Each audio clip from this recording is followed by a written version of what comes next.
in Paris. It's based in places like Abuja and Lagos.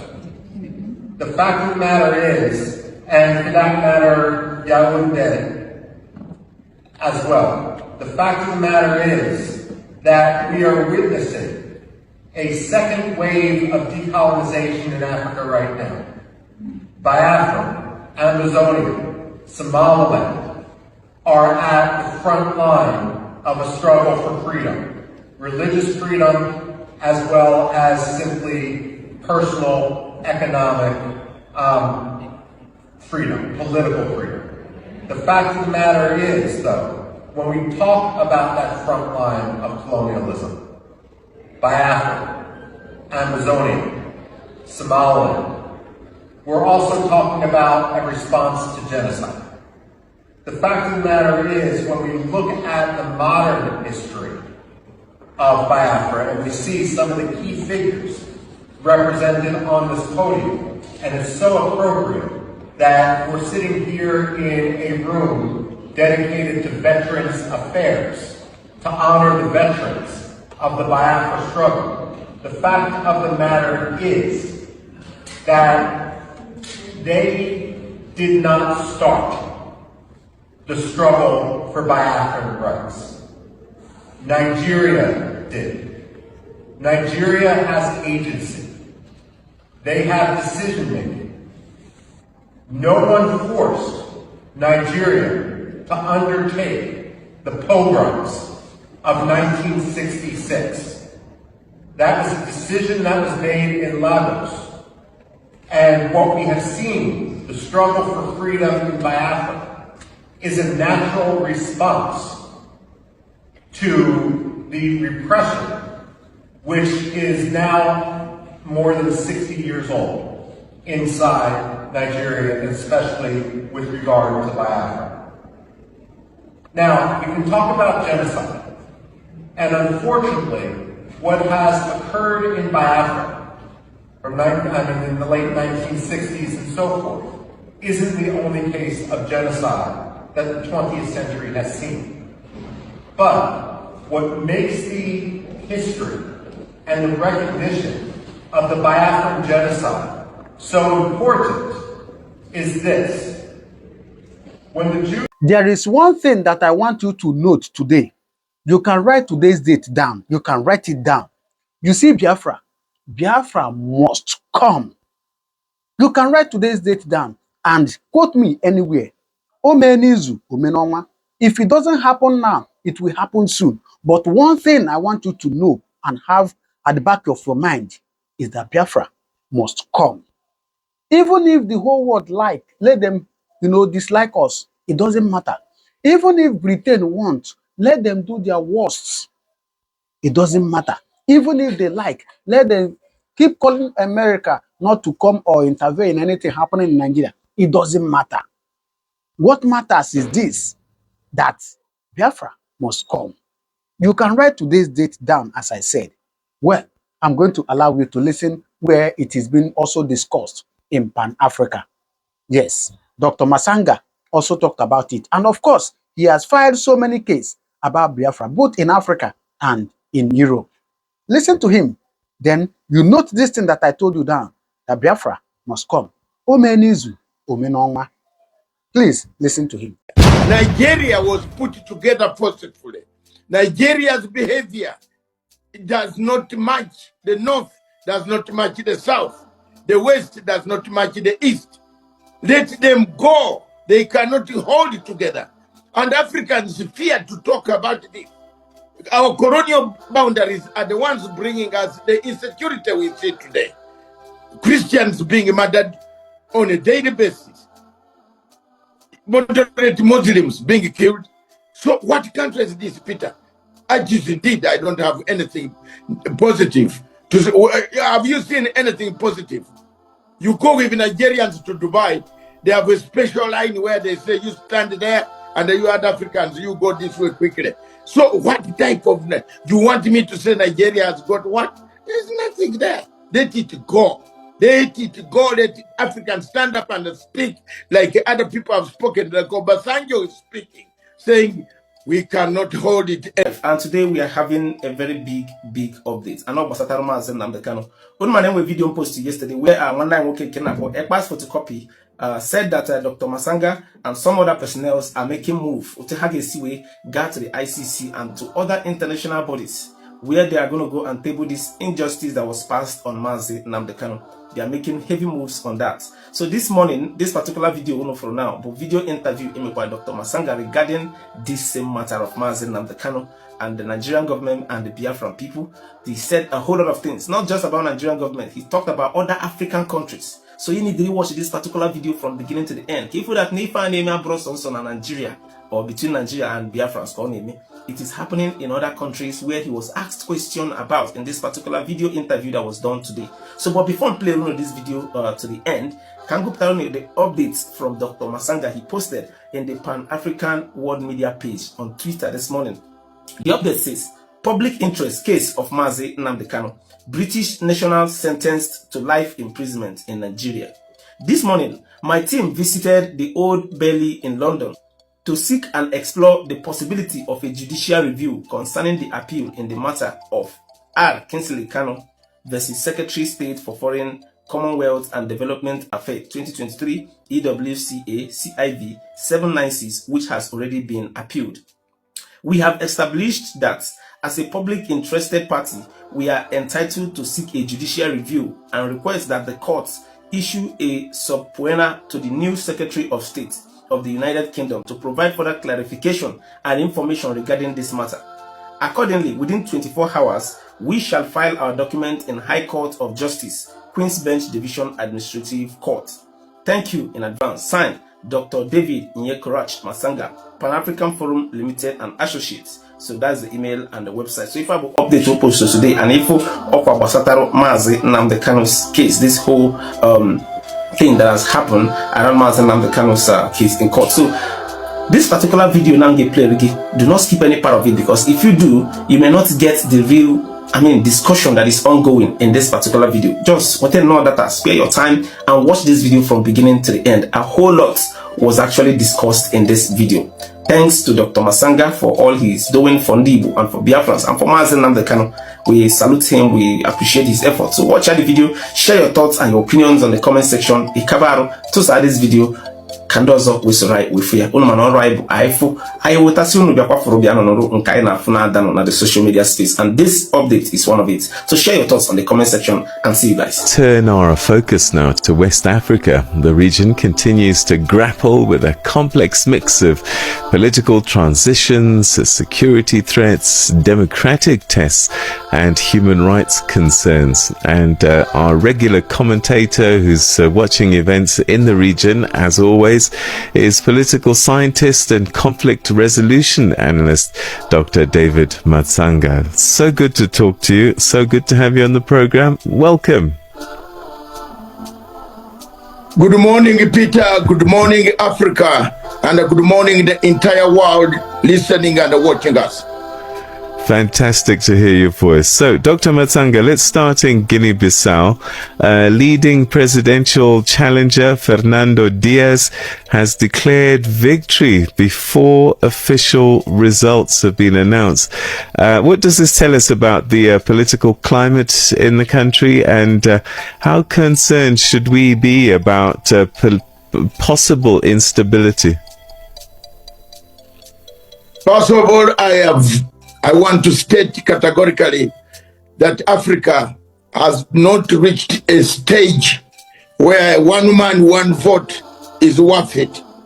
Where one man, one vote, apart from South Africa, Ghana, and perhaps the other West African states like Liberia, political party of one man, one vote in Africa is becoming a nightmare.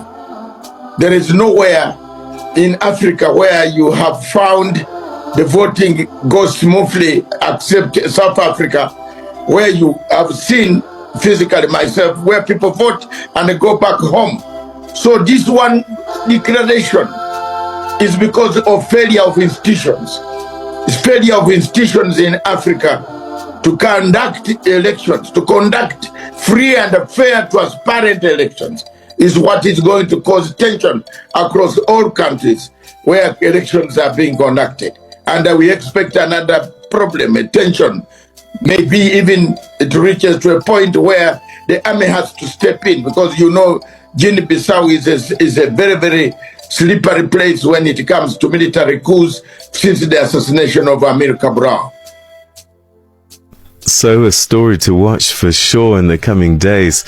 Let's move to Nigeria. I know that you have hardly anything positive to say there about Nigeria, but there are growing concerns about media organizations, declining press freedom. What do you think is fueling this concern, and what does it mean for Nigeria's democracy? I don't know what you call democracy, Peter, but there is no democracy in a place called Nigeria.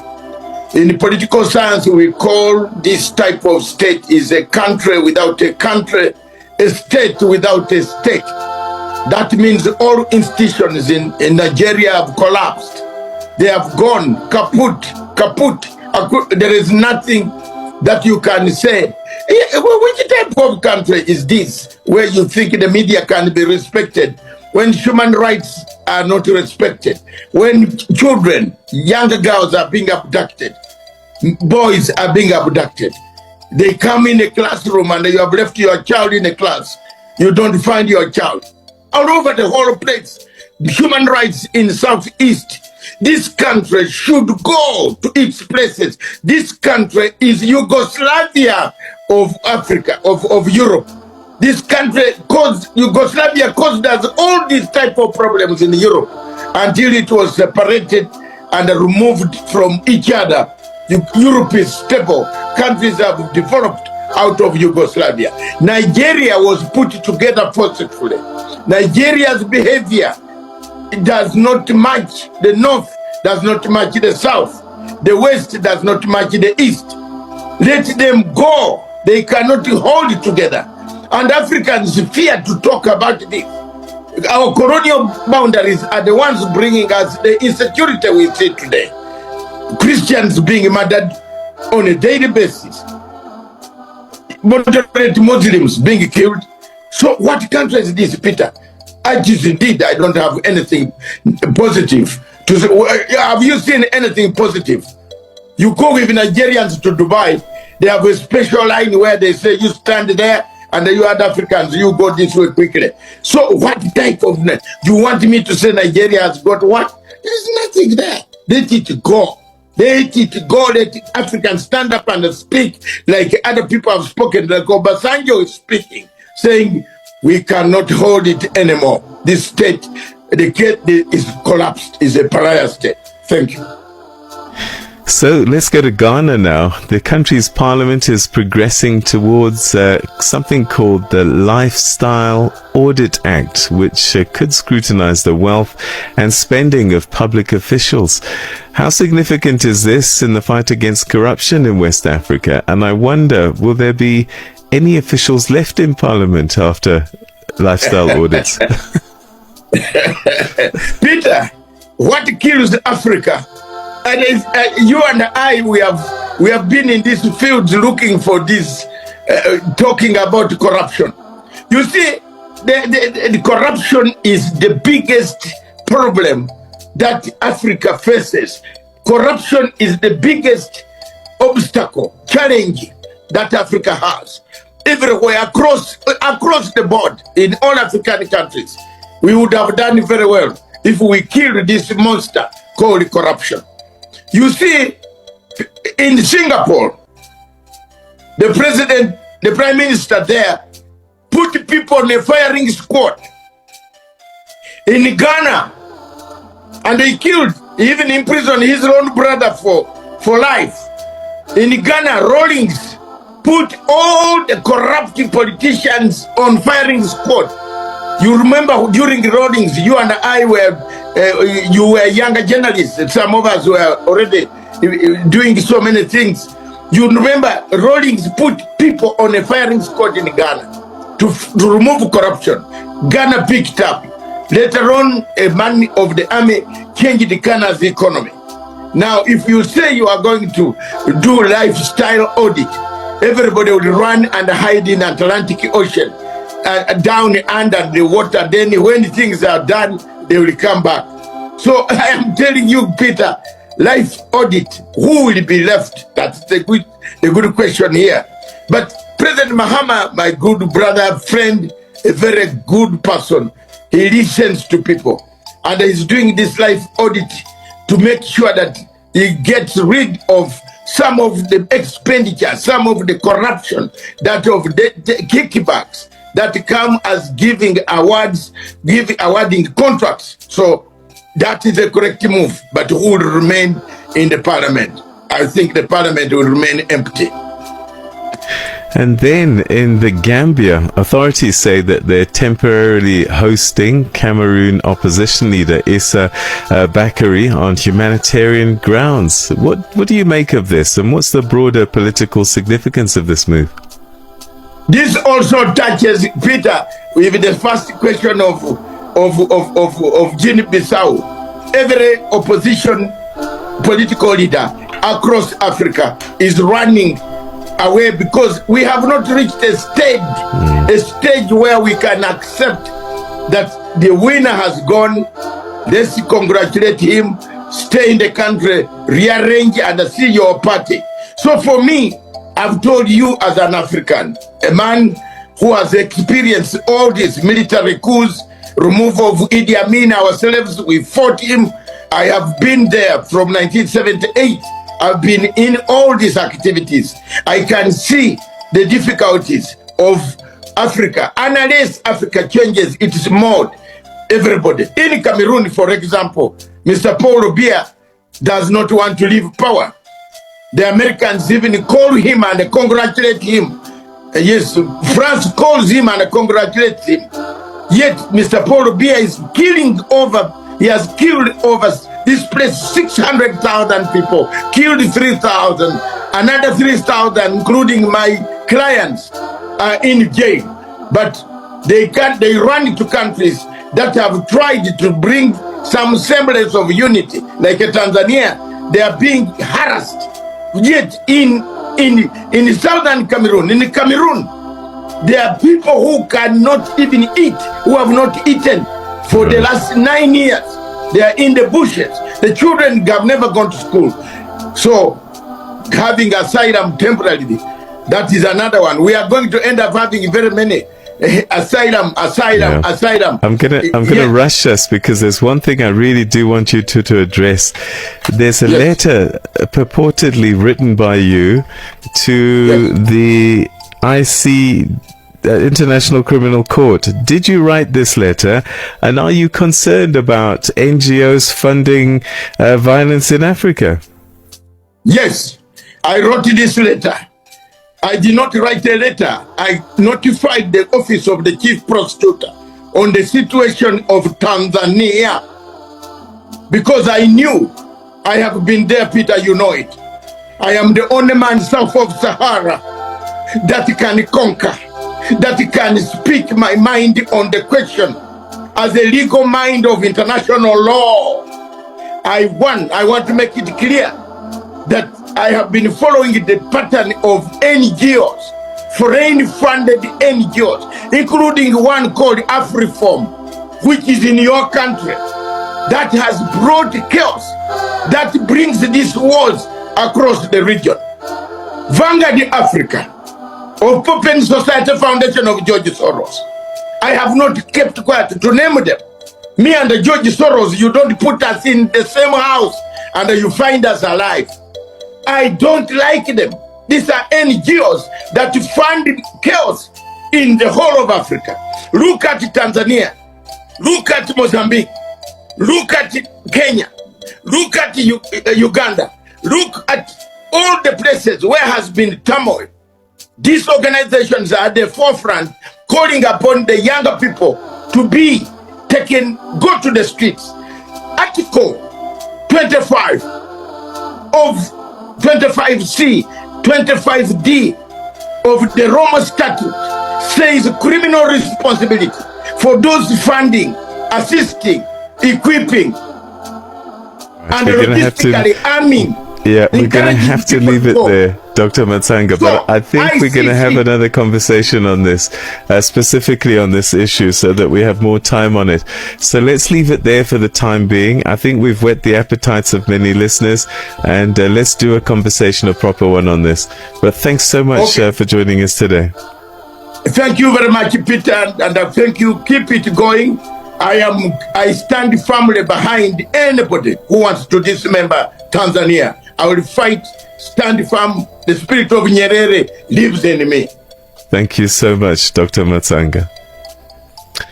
Right, it's 6:31 and a bit, which means it's time for your news headlines. Dear Christian in the whole world, and dear American President, dear European Union. This is Günther Fellinger-Jahn speaking. I'm calling here from Vienna to recognize the Republic of Biafra.